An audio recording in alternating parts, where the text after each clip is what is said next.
Former President Donald Trump held a rally in Florida Saturday night where he downplayed and attacked prosecutors for a series of charges against his namesake company. Both the Trump Organization and its longtime CFO, Allen Weisselberg, were recently indicted on over a dozen charges by the Manhattan District Attorney related to tax fraud. The organization's lawyers and Weisselberg pleaded not guilty. Here's some of what the former president had to say. They go after good, hard-working people for not paying taxes on a company car. Company car.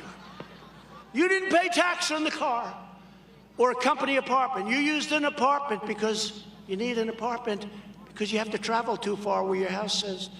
You didn't pay tax. Or education for your grandchildren. I don't even know. Do you have to? But does anybody know the answer to that stuff? Okay?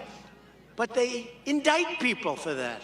But for murder, think of how unfair it is. Never before has New York City and their prosecutors, or perhaps any prosecutors, criminally charged a company or a person for fringe benefits.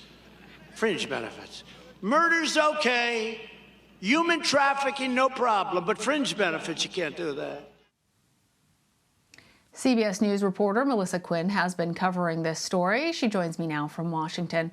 Melissa, how did the former president seem to describe his organization's approach to paying taxes? And are his comments potentially legally problematic? Well, the president's comments certainly are interesting because they're really the most extensive comments that he has made since the indictment was unsealed on Thursday. You know, we have heard from the president in the past sort of tout his knowledge of the tax code and how well he knows it. But what we heard from President Trump last night was almost the opposite, suggesting, I didn't even know that doing these things would be illegal. And that's particularly important in the case and what prosecutors have to show, in that is whether the president knew the law and then willfully broke it. And President Trump last night seemed to be suggesting that he did not, in fact, know the law and had no idea that what they were doing could potentially be wrong. Prosecutors say that the Trump Organization funneled over $1.7 million of untaxed payments to Weisselberg over 16 years. How do they say that the organization was able to do this for so long? The indictment lays out several areas in which they claim that Weisselberg was able to avoid paying taxes. One of those was through an apartment that he lived in New York City that was paid for by the Trump Organization. Prosecutors also say that the company paid for utilities and parking at that apartment as well. The indictment also says that Weisselberg and his wife drove two Mercedes-Benzes, and the lease on both of those cars, or the leases on both of those cars, were allegedly paid for by the Trump Organization. And they also point to tuition at a private school in Manhattan that two of Weisselberg's family members went to. And what's interesting about that section of the indictment in particular is that the tuition was actually paid for by checks drawn from President Trump's account. And prosecutors say that President Trump signed the checks as well. So that was sort of one area in which we see the former president's alleged involvement. But all of those things and a couple other areas is what prosecutors say how he was able to get away with this.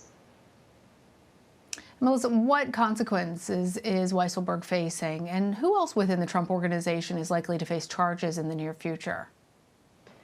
Well, Weisselberg was charged with 15 different counts, as you mentioned, and the most serious of those has a maximum sentence of 15 years in prison, and that's, of course, if he is convicted. Weisselberg's attorneys have said that he plans to fight these charges in court, and we also know that him and the Trump Organization pleaded not guilty to all 15 counts as well. In terms of other members of the Trump Organization who could be indicted, at this point, we really don't know. The prosecutor's office, the Manhattan District Attorney's office, has said that the investigation into the Trump Organization is ongoing. President Trump's attorney has said that he does not expect the former president to be charged, but the indictment that was unsealed on Thursday, of course, does not preclude prosecutors from bringing additional charges. We just at this stage don't know whether that will even happen, who could potentially be involved, and what those charges would look like. And the Manhattan DA says that they'll continue to investigate the Trump Organization. Have they indicated what else they're looking for? Well, the investigation by Cy Vance's office started with this hush money payment that Michael Cohen, former President Trump's attorney, paid to Stormy Daniels during the 2016 presidential campaign.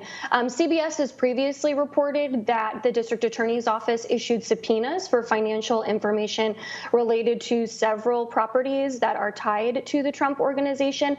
And then we also know that the New York Attorney General is undergoing her own investigation, and that involves the inflation and deflation in the valuation of assets. So those are some of the areas where we know that prosecutors are looking into.